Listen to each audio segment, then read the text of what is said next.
Hi everyone, my name is Amirah and I am a PhD student from University of Malaya, Malaysia. Today I would like to share my research on the budget impact analysis of hepatitis C treatment in an Asian middle income country. This is one of the components of my PhD project.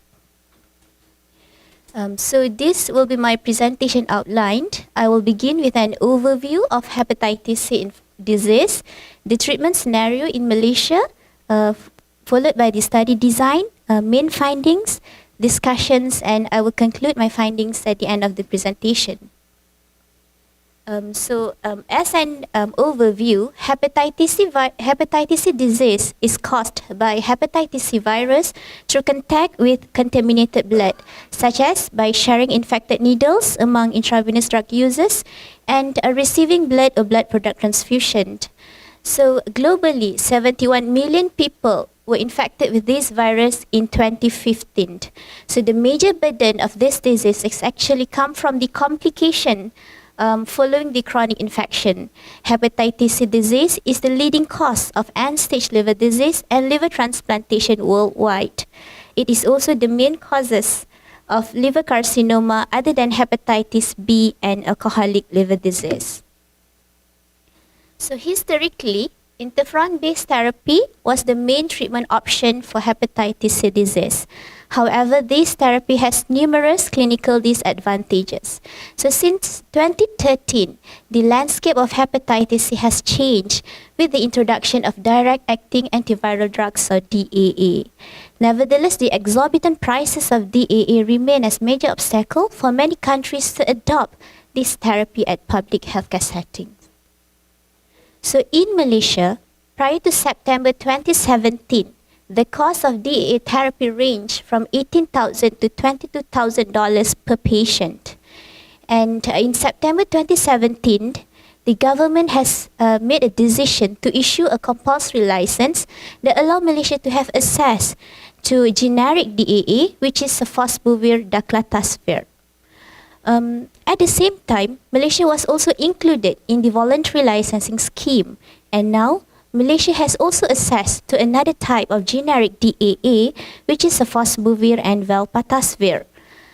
So clinically, sofosbuvir velpatasvir has advantage over the sofosbuvir daclatasvir among cirrhotic liver disease patients because it offers shorter duration of treatment. So the recent development with the compulsory licensing scheme and voluntary licensing scheme indicates that the economic benefits of optimizing treatment with these two regimens were substantially high. Therefore, an economic assessment through budget impact analysis could help to estimate the consequences of this treatment in the national healthcare system. So, by definition, budget impact analysis is an economic assessment that estimates changes in healthcare expenditure to a budget holder following a new or additional healthcare intervention.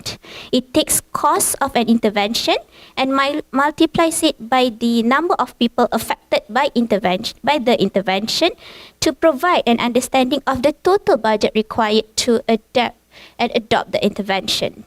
So it is often used for resource allocation purposes and uses a short-term time horizon. So usually it is conducted for a 5-year budget cycle. So my study objective was to estimate the financial implications of using DAA as standard treatment for hepatitis C to the national healthcare budget in Malaysia. So the analysis was done from the perspective of Ministry of Health Malaysia and reflected the expenditure from 2018 to 2022.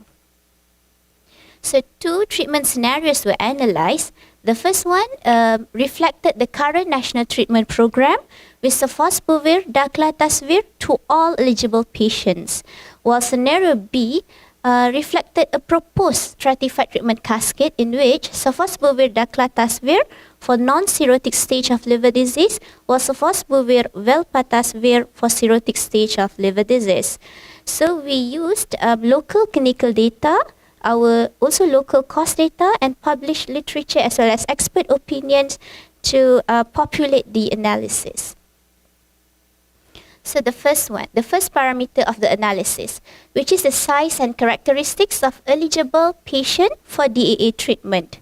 So in this analysis, we estimated the annual size and characteristics of patient in clinical care, as well as the number of patients initiated DAA treatment from 2018 to 2022.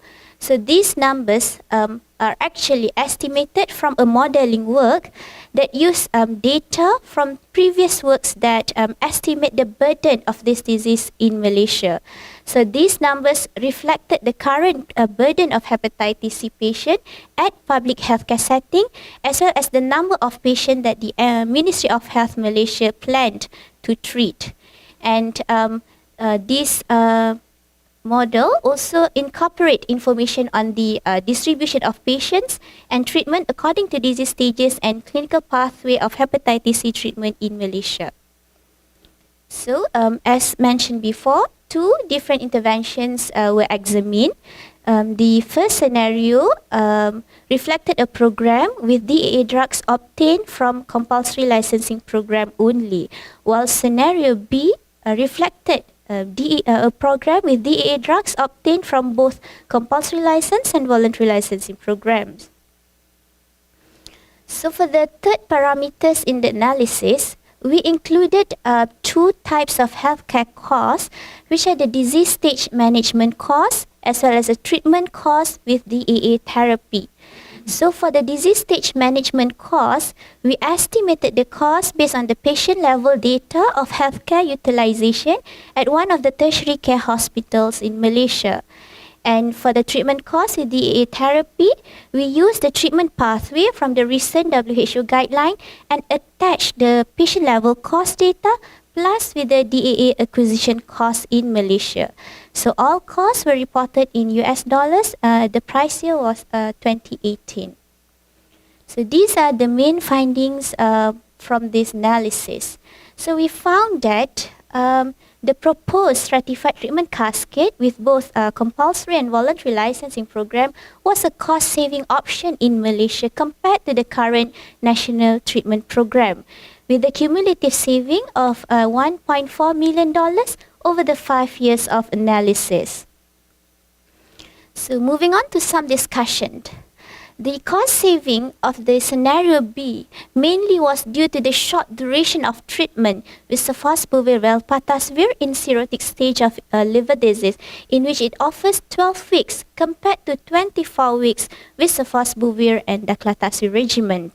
And actually, our finding was consistent with one study conducted here in Japan that found a stratified treatment approach was a cost-saving option for Japan healthcare system, in which the patient will be treated with the current treatment program first, and if they fail, then only they will be given the new DAA from the WHO guideline. So we also estimate that through competitive market pricing by multiple generic companies from the voluntary licensing agreement will potentially reduce the acquisition cost of DAA. Therefore, the subsequent years of treatment costs will be reduced, and thus the cost saving that we were estimated is potentially higher than what was presented here. So there are some study limitation in this analysis, because we only included this disease stage management cost and the treatment cost, so we didn't include the cost related to adverse events. Otherwise, treatment with DAA therapy has very low rates of adverse events and usually are self-limiting, such as headache and fatigue. And apart from that, for some parameters, we use expert opinion other than a registry or national data. So, of course, it would be better if we have the data from our national registry or biggest number of experts to estimate and to populate the model of the analysis. So, in conclusion, we found that a stratified treatment cascade was a cost-saving option for Malaysia's healthcare system. And findings of this analysis may be useful to inform the policymakers about the potential financial impact of using DAA drug at public healthcare setting. And also this finding could inform allocation of resources to develop sustainable hepatitis C treatment program in Malaysia. And as a public health researcher, I hope that my findings could facilitate the decision-making process for hepatitis C treatment and to optimize the use of resources and proper equitable allocation of this disease. So these are the list of my references. With that, I end my presentation. Thank you.